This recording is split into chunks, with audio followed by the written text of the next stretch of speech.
saya bertanya, saudaraku Syekh Siti Jenar. Silakan.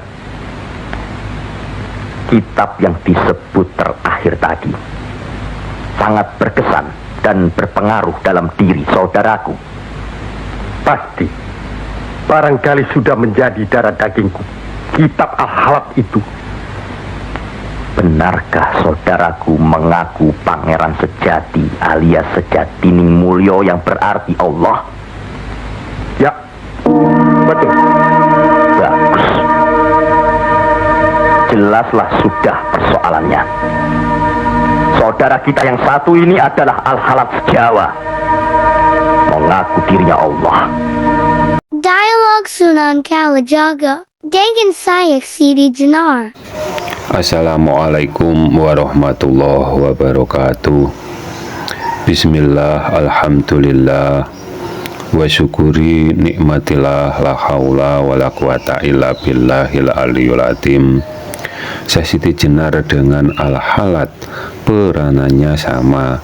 Apakah mereka keduanya benar atau sesat? Kami tidak dapat menentukan karena cerita yang beredar di masyarakat bisa salah juga benar adanya. Karena semua cerita yang ada itu juga bisa ada penyimpangannya dengan kejadian yang sebenarnya, karena peranan yang menceritakan juga ada pengaruhnya atau motifnya apa dan tujuannya apa.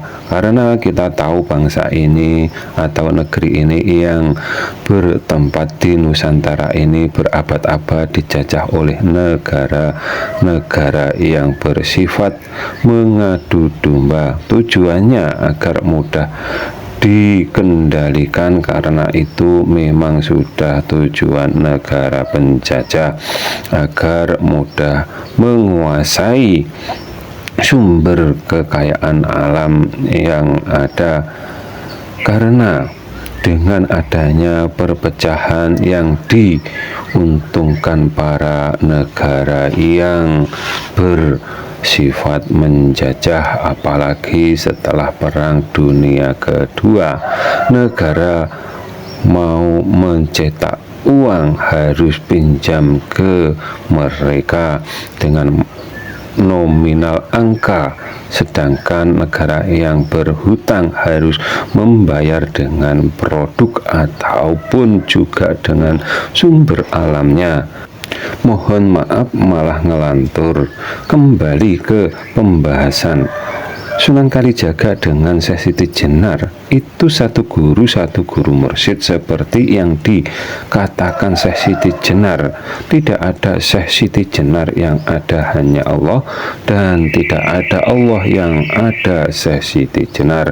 Itu dari wajangannya guru mursyidnya yang berasal tidak ada Tuhan, yang ada hanya makhluk, yang artinya yang dapat dipahami jasmani atau jasad, pikiran dan hatinya manusia hanya sebatas makhluk saja, tidak lebih. Sedangkan yang satunya tidak ada makhluk, yang ada hanya Tuhan. Itu pemahamannya rohani yang telah diilmui dan terbuka tirai penghijabnya atau ruhnya. Manusia ingin selalu memandang ke zatnya Allah Subhanahu wa Ta'ala, seperti yang menjadi pernyataannya ruh di awal kehidupan atau setelah ruhnya ditiupkan. Kedua sisinya manusia atau jasmani dan rohaninya manusia memahami atau ma'rifat atau tahu mengetahui zatnya Allah Subhanahu wa Ta'ala yang bersifat maha gaib. Itu ma'rifatnya jasmani, sedangkan sifat maha nyatanya zatnya Allah Subhanahu wa Ta'ala itu hanya dapat dipahami atau dimakrifati dengan rohaninya manusia.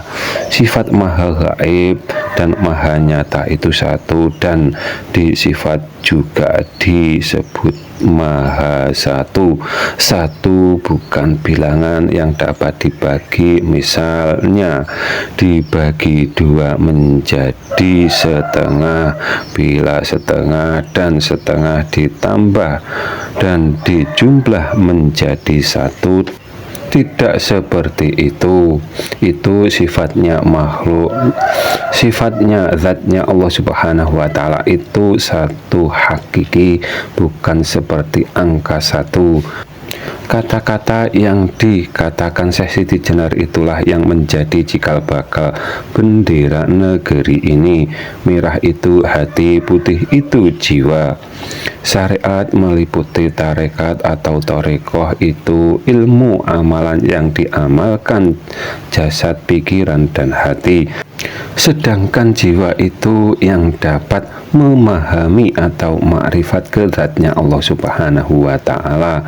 Sedangkan ruh lah yang hakikatnya yang telah bersaksi dan menyatakan hanya Dia yang berhak dituhankan, dan ruhnya manusia disebut hijau dalam simbol warnanya.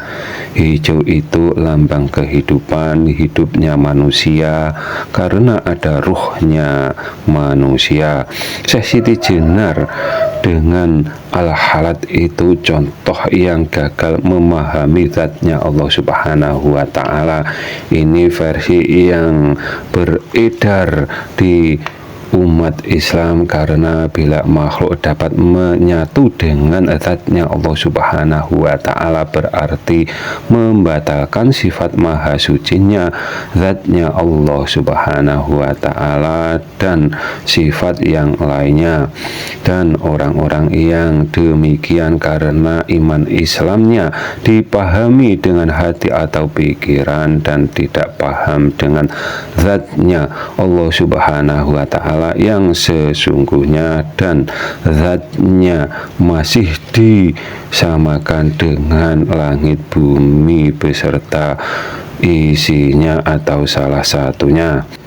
Di video yang selanjutnya akan kami coba menjelaskan apa dan bagaimana sifat-sifatnya makhluk yang ada dan zatnya Allah Subhanahu wa Ta'ala. Wajib dibedakan cara memahaminya atau yang disebut ma'rifat ke zatnya Allah Subhanahu wa Ta'ala menurut ayat yang ada di kitab suci, karena sesungguhnya zatnya Allah Subhanahu wa Ta'ala tidak menyelisihi satu ayat pun yang ada di kitab suci, karena kitab suci itu dari perkataannya Allah Subhanahu wa Ta'ala juga.